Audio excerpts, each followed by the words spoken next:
भगवान भोलेनाथ का महीना सावन, लेकिन इस बार सावन 1 महीने का ना होकर 2 महीने का रहेगा और सावन में 8 सोमवार रहते हैं, क्योंकि सावन में व्रत की काफी महत्ता रहती है। इसलिए इस बार जो सावन के व्रत होंगे वह 4 ना होकर 8 रहेंगे। इस साल 1 नहीं 2 महीने का सावन मास रहेगा।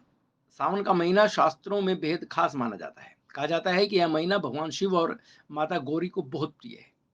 इस माह में पड़ने वाले सोमवार का भी विशेष महत्व माना गया है। सावन का महीना भगवान शिव को समर्पित रहता है। इसे श्रावण मास भी कहा जाता है।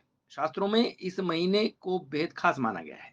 इस महीने में शिव की विशेष पूजा अर्चना भी की जाती है। सोमवार के व्रत रखे जाते हैं।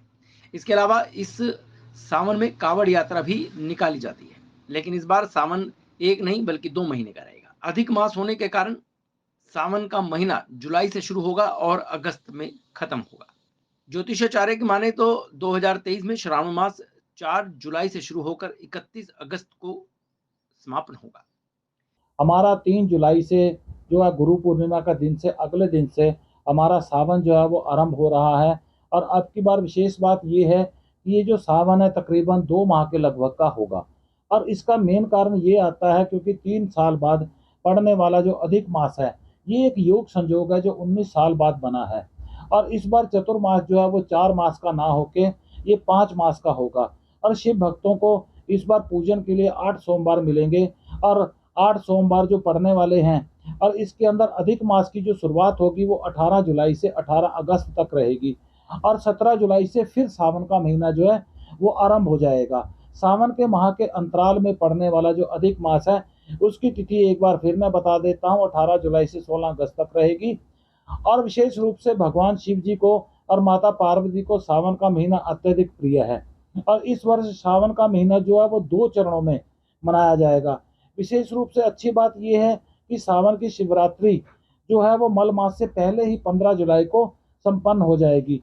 और जो हमारा कावड़ यात्रा का जो जल है वो 14 जुलाई की शाम को 7:17 से जो है उसकी त्रयोदशी तिथि का समाप्त हो जाएगा और 15 तारीख की जुलाई रात्रि 8:32 से ये आरंभ हो जाएगा।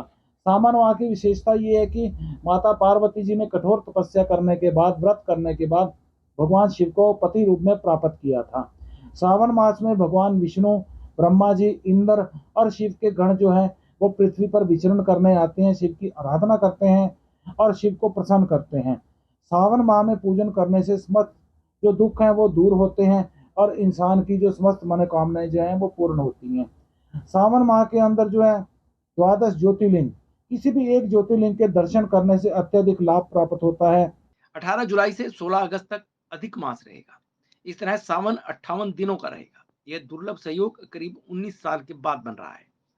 4 या 5 नहीं, इस बार सावन के 8 सोमवार होंगे। सावन के सोमवार के व्रत का खास महत्व रहता है। हर साल 4 या 5 सावन के सोमवार रहते हैं, व्रत होते हैं, लेकिन इस बार सावन के 4 या 5 नहीं बल्कि 8 सोमवार रहेंगे, यानी कि 8 सोमवार को व्रत रखना चाहिए। वैसे तो हम किसी भी शिवालय के अंदर जाके शिव का रुद्र अभिषेक करके भी लाभ ले सकते हैं, लेकिन विशेष रूप से ज्योतिर्लिंग के दर्शन जो है इसका जो फल है एक यज्ञ के समान जो है वो हमें प्राप्त होता है। इस बार जो हमारे 8 सोमवार पड़ रहे हैं उसकी तिथियां इस प्रकार है। प्रथम जो है हमारा सोमवार 10 जुलाई को, फिर 17 जुलाई को, फिर 24 जुलाई को, 31 जुलाई को, फिर 7 अगस्त को, 14 अगस्त को, 21 अगस्त को और 28 अगस्त को। ये 8 हमारे जो है ये सोमवार पड़ रहे हैं। और सावन के अधिक मास के चलते त्योहारों की तिथियों में भी परिवर्तन आएगा, इसमें भी बदलाव आएगा। और दूसरी बात ये है कि जैसे अधिक मास है, मल मास है, तो इस मल मास के अंदर शुभ कार्य करना जो है वो वर्जित होता है। इसके अंदर मुंडन है, विवाह है, गृह प्रवेश है, ऐसे जो कार्य करने हैं वो इसमें निषेध होते हैं। सावन माह के अंदर आप किसी भी व्रत का संकल्प ले सकते हो। जो भी आप व्रत आप करना चाहते हो, पूरा साल करना चाहते हो, उसका भी संकल्प ले सकते हो। और सावन माह के अंदर जो सोमवार के व्रत आपने करने हैं उसका संकल्प भी आप सावन के आरंभ में ही आप ले सकते हो। लेकिन मल मास के अंदर किसी भी व्रत उपवास का संकल्प जो है वो नहीं लिया जाएगा। और बात आती है कि मंगला गौरी जी का पूजन विशेष रूप से सावन मास के अंदर अत्यधिक लाभ प्रदान करता है।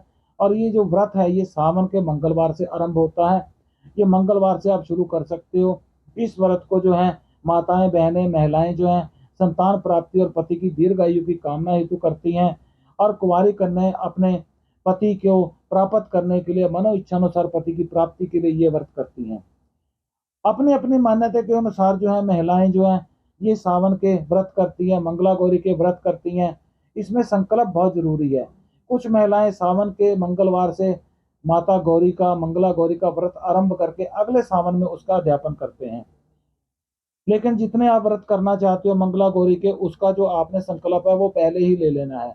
सावन माह के अंदर माता गौरी का 16 श्रृंगार का जो है वो अवश्य भेंट होनी चाहिए।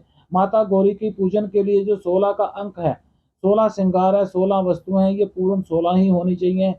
16 अगर आप बीच में नहीं ले सकते तो अध्यापन के समय इनको अवश्य पूरा करना चाहिए। सावन माह के अंदर रुद्र अभिषेक का विशेष महत्व और फल है। और इसके अंदर जब रुद्राभिषेक हम करते हैं तो भगवान अत्यधिक प्रसन्न होकर वरदान प्रदान करते हैं। और भगवान शिव की साधना करने के लिए पंचाक्षरी मंत्र ओम नमो शिवाय का जाप अत्यधिक हम कर सकते हैं। और साथ में महामृत्युंजय मंत्र भी हम इसमें कर सकते हैं। और मृत संजीवनी बूटी, मृत संजीवनी मंत्र का जो जाप है वो हम किसी भी कर्मकांडी पंडित जी से हम उसको करवा सकते हैं अपने घर पे बुला के। विशेष रूप से जो हम रुद्राभिषेक करते हैं, रुद्राभिषेक के अंदर हमारे को विशेष रूप से बिल्व पत्थर होते हैं, जनेऊ है, गंगा जल है, शहद है, और ऐसी जो है हमारे को ये अभिषेक शिव का ये करना चाहिए। आपके चैनल के माध्यम से एक मैं विशेष जानकारी देना चाहता हूँ। सावन के माह में बिल्व पत्थर जो है वो जो शिव पर अर्पित होते हैं, वो अगर पूरे सावन के माह में 21 पत्थर लेके उनको पीस कर और कपड़ छान कर अगर उसको पिया जाए, ग्रहण किया जाए, तो शरीर के बहुत से रोग जो हैं वो नष्ट हो जाते हैं। भगवान शिव की जो भक्ति है, जो पूजा है, जो साधना आराधना है, वो भक्त अपनी मनो इच्छा अनुसार वो करते हैं। लेकिन विशेष रूप से अगर आप गन्ने के रस का और इत्र का उपयोग करते हो तो अत्यधिक जो है वो लाभ मिलता है। विशेष रूप से शिवालयों के अंदर, सनातन धर्म के मंदिरों के अंदर सावन के अंदर आपको मंदिरों के निर्माण के लिए अगर आप सामग्री आप दान करते हो, भेंट करते हो, अत्यधिक आपको ये लाभ प्रदान करती है। सावन माह में किया गया जो दान है वो आपको सहस्त्र गुना फल प्रदान करता है। और दूसरी बात इसमें ये आती है कि जैसे वृद्ध आश्रम है और जैसे अनाथालय हैं, इनमें फल बांटने, औषधि देना, वस्त्र देना, ये बहुत अच्छी बात है। और ये सनातन धर्म के प्रति, मानवता के प्रति हमारा एक कर्तव्य भी बनता है। शिव के सावन माह में लगने वाले अनेक भंडारे लगते हैं। इन भंडारों में दिल खोलकर आप अपना यथा योग्य आप दान कीजिए, क्योंकि अगर आप जितना सहयोग करोगे उतना ही भगवान भोलेनाथ की कृपा जो है वो आप पर बनेगी। विशेष रूप से मैं ये कहना चाहता हूँ कि आप सभी को सावन माह की जो शिवरात्रि है उसके ऊपर गंगा जल का अभिषेक करना चाहिए। कांवड़ यात्रियों का आपको मान सम्मान करना चाहिए, भंडारे जगह जगह लगाने चाहिए।